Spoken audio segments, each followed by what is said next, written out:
demander de prendre la feuille de profil. C'est la feuille que vous avez votre petite photo en haut et votre nom écrit dessus avec une grande case avec plein de petites de lettres en bas. Là, je vais vous expliquer ça, cette feuille-là. Donc, cette feuille-là, c'est quoi? C'est votre cheminement scolaire. Qu'est-ce que vous allez devoir faire pendant votre parcours? Dans la section A en haut, vous avez vos informations personnelles. Donc, vérifiez si c'est le bon numéro de téléphone, parce que c'est le numéro de téléphone qu'on a à votre dossier. Fait que, exemple, je viens de finir de corriger ton examen, je veux te donner ta note pour pas que tu stresses pendant la fin de semaine, mais au moins je peux t'appeler directement pour te le dire. C'est pour ça que c'est important d'avoir le bon. Je viens aussi dire si ton objectif professionnel, c'est à déterminer. Donc, à déterminer, ça veut dire que tu ne sais pas ce que tu veux faire. Bien, je te conseille fortement de pouvoir rencontrer les conseillers en orientation pour réussir à en trouver un. Tu n'es pas obligé de le trouver tout de suite, mais commencer la démarche, c'est une bonne chose parce que quand ta motivation va diminuer, puis je ne te souhaite pas qu'elle diminue, c'est pour ça que je te dis tout de suite de faire ça. Si ta motivation diminue, tu vas pouvoir commencer à avoir un objectif clair, puis ça va t'aider à t'accrocher à ça pour réussir à avancer. Section B, c'est les tests de classement. Donc, si tu as fait des tests de classement pour commencer, les informations sont là. Section C, c'est tout ce qui est rapport avec tes acquis, qu'est-ce que tu as déjà réussi dans le passé. Section D, c'est qu'est-ce que ça te prend pour ton DER. Ça se peut que ce n'est pas ça que tu viens faire ici. Ça, c'est pas grave. Mais qu'est-ce qui est important? C'est dans la section notes à droite. Là, je vous demande de bien vérifier. Est-ce que dans les notes, ça se peut qu'il y en a qui aient beaucoup de notes écrites, là, mais si, je veux juste savoir, est-ce qu'il y en a qui ont possibilité de prior learning? Si oui, dites-le à votre enseignant, il va pouvoir vous donner l'information reliée avec ça. Mais le prior learning, qu'est-ce que c'est? C'est un examen d'anglais qui te permet de te ramener au niveau que tu es exactement. Parce que peut-être que tu es anglophone, tu avais lâché l'école en secondaire 2, puis là tu arrives ici, puis on te demande de faire de l'anglais 2, c'est pas une limite pour toi l'anglais. Fait qu'on pourrait faire un chemin plus rapide, c'est pour ça que c'est là. Si tu penses que ça pourrait être intéressant pour toi, ce chemin plus rapide-là, c'est pas tout le monde qui est capable de le faire, là. Il faut vérifier avec les conseils d'orientation. Parce que des fois, il y a des avantages à le faire, parce que c'est beaucoup plus rapide, mais pour certains programmes, il vaut mieux parler avec eux avant pour être certain que ce soit une bonne option pour vous autres. Maintenant, la section E, c'est la grosse section. C'est un peu comme votre chemin, qu'est-ce que vous allez faire ici, et votre bulletin scolaire aussi. Donc, quand on regarde les différentes parties, ça commence avec anglais. Après ça, vous allez voir, c'est pour ça que les lettres commencent toutes par ANG. Par la suite, vous allez voir les français. Par la suite, vous allez voir les mathématiques. Là, pour les mathématiques, je vais vous expliquer un peu le principe, pourquoi il y a autant de lignes avec ANG, FRA ou MAT. Pour chacun des sigles, vous allez voir, MAT, c'est la matière.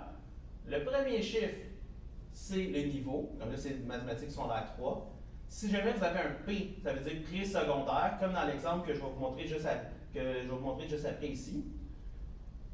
Vous avez les 3 autres chiffres. Ça, c'est des informations par rapport au cours. Pour vous, ça ne donne pas grand-chose, ça dit qu'est-ce qu'il y a à l'intérieur. Et il y a un 5e chiffre. Ce 5e chiffre-là, qu'est-ce que c'est? C'est le nombre d'unités. Une unité, c'est une quantité de travail que vous devez faire pour réussir selon le programme de formation. Donc, quand on regarde ça ici, en mathématiques secondaire 3, il y a 3 sigles. Parce qu'il y en a 3 qui commencent avec un 3. Et il va y avoir, ils finissent tous avec un 2 parce que c'est toute la même quantité de travail. Qu'est-ce qu'il faut comprendre entre le secteur jeune, le secondaire régulier, et le secteur adulte? La grosse différence, c'est que maintenant, on n'est plus en train d'avoir des étapes, un examen du ministère. Au secondaire, tu fais la première étape, deuxième étape, troisième étape, examen du ministère. Puis là, tu fais la moyenne de tout ça, puis ça te dit si tu passes au niveau suivant. Ici, c'est pas ça qu'on va avoir. Ici, on a des modules, des cycles qu'on appelle. Donc, pour le secondaire 3, il y a 3 cycles à faire. Donc, tu vas avoir une évaluation ici, tu vas avoir une évaluation ici, et tu vas avoir une autre évaluation pour celui-là. Une fois que tu as complété les 3, là, tu as terminé ton niveau. C'est vraiment un module. Le premier module, ici, le 3051, c'est tout ce qui est relié avec l'algèbre. Le deuxième, c'est tout ce qui est les statistiques. Le troisième, c'est la géométrie. Tu vois que c'est des modules qui sont différents. Il n'y a pas d'examen aux adultes du ministère sur toute la matière. Mais tu dois réussir chacun des cycles pour réussir. Tu ne peux pas avoir 80% dans celui-là, 45% ici, puis 78% en 53. Tu te dis, ah ben je fais la moyenne, je passe. Non. Il faut absolument que celui-là ici aussi soit réussi, le 30-52. C'est comme ça dans chacune des matières. Le nombre de cycles va changer d'un niveau à l'autre et de la matière à l'autre. Exemple, en mathématiques secondaire 2, il y a 2 signes. En français secondaire 3, il y a 6 signes. Ils n'ont pas toutes la même quantité de temps de travail, mais ça veut dire qu'il y a quand même 6 modules à faire en français de secondaire 3. C'est des choses comme ça qu'il faut dépenser, c'est différent, il faut réfléchir autrement. Après les mathématiques, là, il va y avoir plusieurs choses. La majorité des élèves, c'est ça que vous avez. Ça va arrêter là votre profil. Français, maths, anglais. Mais il y a des gens qui vont avoir des choses particulières qui vont venir par la suite. Ça, c'est pour tous ceux qui, surtout ceux qui s'en vont au cégep. Ça se peut que vous ayez le PER 51-11. Ce cours-là, qu'est-ce que c'est? C'est un avantage pour vous. Si jamais vous ne le faites pas, c'est pas grave, il va être retiré de votre profil à la fin de vos études. Mais, si vous le faites, comme c'est une unité de secondaire 5, ça va vous donner une unité de secondaire 5 gratuite si vous le faites. Pour le faire, il faut participer à des activités dans l'école. Si vous faites 25 heures d'activité, exemple, tu participes à une activité sur l'anxiété avec Manon, la TES. Tu vas travailler à une activité sur Progress. Tu vas faire une activité avec Hugo, le psychoéducateur. Tu vas assister à 2 ateliers d'orientation scolaire avec les conseillers d'orientation. À chaque fois que tu fais une activité, ça s'accumule. Quand tu as fait 25 heures, on te donne ton cours, tu as réussi. Par la suite, vous allez peut-être voir SCG ou HCG sur votre horaire. Pas sur votre horaire, sur votre profil.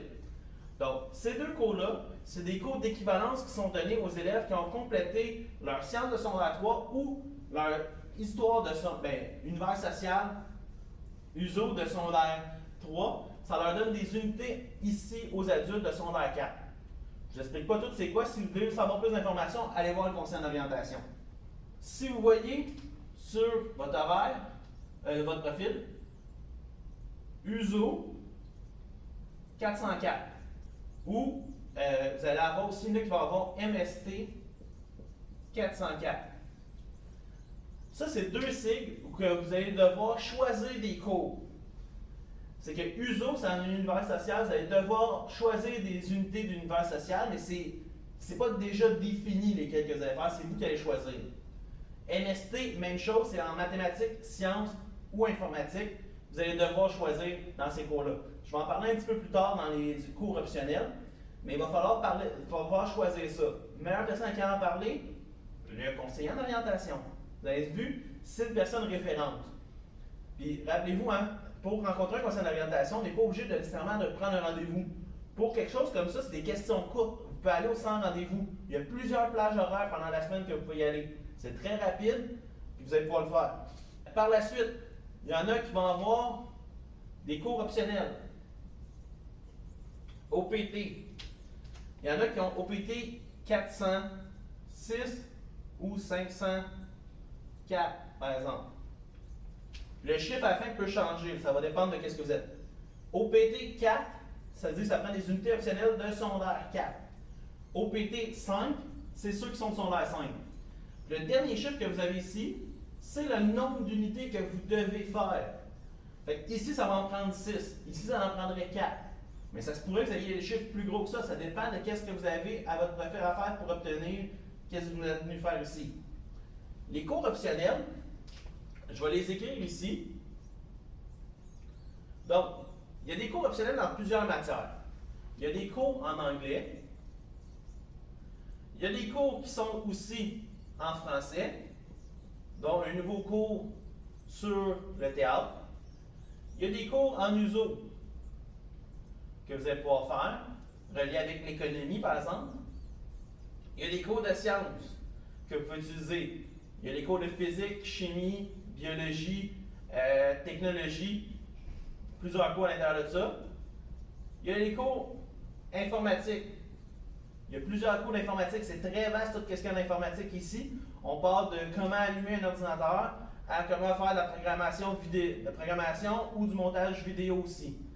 En passant, les cours, comment ils sont avancés, là, ça y va graduellement et c'est très vaste tout ce qu'il y a. Les cours qui sont les données les plus souvent à l'école en informatique, c'est Word, le traitement de texte, Excel, qui est un chiffrier pour pouvoir faire, exemple, un budget, PowerPoint pour faire une présentation. Il y a aussi Photoshop. En passant, on n'utilise pas les applications gratuites, on apprend les vrais logiciels. Quand je parle de Word, on prend Microsoft Word, ceux qui sont vraiment utilisés. On ne prend pas une application gratuite qui n'est pas utilisée par la suite sur le marché du travail. C'est les vrais bons logiciels qu'on utilise. Et aussi, petite note, les ordinateurs qu'on a dans la salle informatique sont des ordinateurs qui sont capables de soutenir les programmes qu'on utilise.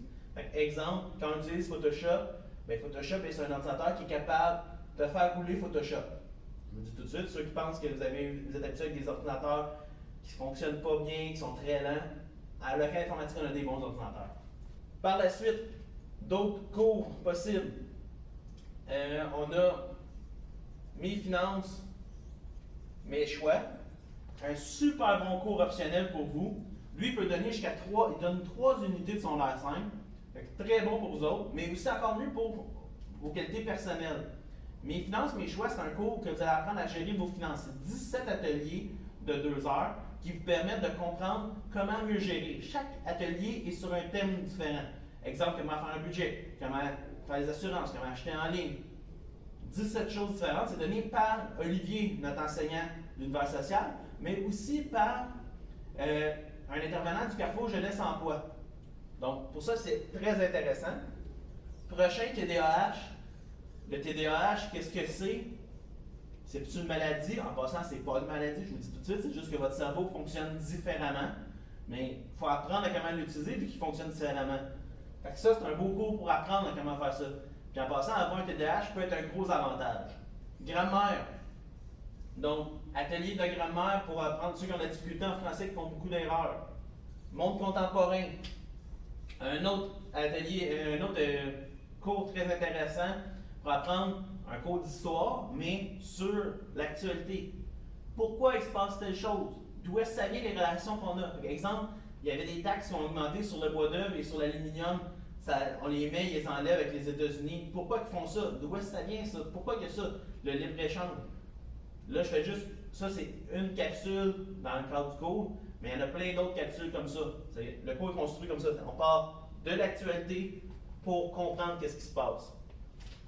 2 autres projets, je vais les mettre ici. Le projet ambassadeur, c'est un projet où vous allez supporter les enseignants et les TES qui travaillent en intégration sociale. Donc, si c'est peut-être quelque chose qui pourrait vous intéresser comme emploi dans le futur, vous avez besoin de sortir des cahiers pour rester motivé à l'école. Ça peut être un très beau projet pour vous autres. Si jamais ça vous intéresse, il faut en parler avec votre TES, Manon ou Émilie. Puis eux autres vont pouvoir vous diriger exactement à la bonne personne pour pouvoir rencontrer, pour faire partie de ce projet-là. Très beau projet à faire à l'école, si ça vous intéresse. Puis aussi, ça peut être une autre optique. Si vous ne savez pas ce que vous voulez faire dans la vie, bien, il faut faire des expériences de vie pour voir qu'est-ce que vous aimez vraiment. Fait que ça peut être quelque chose qui peut vous amener de nouvelles expériences, vous ouvrir des horizons que peut-être que vous n'avez jamais pensé. Fait que je vous le conseille fortement. Autre projet ici, il y a un projet de tutorat. Le tutorat se donne dans 2 matières, en anglais. Fait que si vous voulez aider les élèves à pratiquer leur anglais oral, vous pouvez faire partie de ça, et on vous donne des crédits pour vous pour faire pratiquer ça, pour faire parler les gens. Mais aussi, il y a la même option en francisation. Comme je l'ai dit tantôt, dans l'école, il y a un programme de francisation. Fait que si c'est quelque chose qui vous intéresse, d'aider les gens, c'est un beau projet. Allez en parler encore à Manon, ou à Mme Bellefeuille. Ils vont pouvoir vous donner des informations sur à qui est parlé exactement. Autre information importante, le profil, là, tout ça ici. Votre profil, c'est en fonction de qu'est-ce que vous avez comme objectif professionnel. Si vous changez d'objectif professionnel, il faut en parler au conseiller d'orientation. Parce que peut-être qu'on va enlever certains cours. Exemple, peut-être que vous n'avez plus besoin d'un certain cours de français ou de mathématiques. Peut-être que vous avez besoin de racheter des cours de sciences. Peut-être que vous avez besoin de racheter des cours d'univers social. C'est important de le savoir. Si jamais votre profil change, juste rencontrer le conseil d'orientation, ça va prendre quelques minutes, puis ils vont pouvoir ajuster pour être sûr que vous fassiez les bons cours, puis que vous n'appuyez pas à la fin qu'il vous manque quelque chose. Autre petite chose importante que je veux vous parler ce matin, c'est quand on regarde les profils, là vous allez dire hey, j'ai tous ces cours-là à faire. C'est gros. Ça me fait penser un petit peu à cette image-là quand je travaillais dans le domaine sportif. J'avais un psychologue sportif qui nous a amené un éléphant, que vous voyez ici maintenant. L'éléphant, quand on le regarde, bon, là vous allez dire c'est quoi le rapport avec l'école, un éléphant? Si je vous demande, est-ce que vous êtes capable de le manger en une fois? Vous allez me dire non, c'est impossible. Qu'est-ce que vous allez devoir faire? C'est que par contre, si vous le prenez en plusieurs journées, vous allez être capable de passer au travers. Mais c'est la même chose avec votre profil. Si vous pensez que vous allez faire tous les cycles que vous avez décrits dessus demain matin, ça n'arrivera pas. Il faut prendre votre temps. Ici, vous ne venez pas courir un sprint, vous venez courir un marathon. Donc, on va se préparer pour ça, on va le faire tranquillement. C'est pour ça qu'on a la période d'accueil aujourd'hui. Puis on va avancer pour réussir à le faire pour l'obtenir. Puis, autre petite information, un parcours de secondaire 1 à 5 au secteur jeune, ça prend 5 ans. Au secteur adulte, ça peut prendre 2 ans, 3 ans. Fait que ça peut être beaucoup plus rapide parce que vous avancez vraiment à votre rythme. Quand tu as compris, tu passes tout de suite au prochain point. C'est un gros avantage.